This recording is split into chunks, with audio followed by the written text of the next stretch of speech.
There was once a hare who was friends with a tortoise.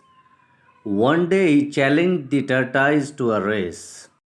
Seeing how slow the tortoise was going, the hare thought he'd win this easily. So he took a nap while the tortoise kept on going. When the hare woke, he saw that the tortoise was already at the finish line. Much to his chagrin, the tortoise won the race while he was busy sleeping. The moral of the story: there are a couple of moral lessons we can learn from this story.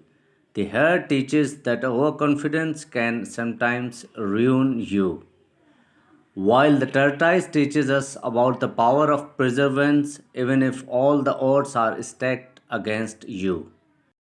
Never give up.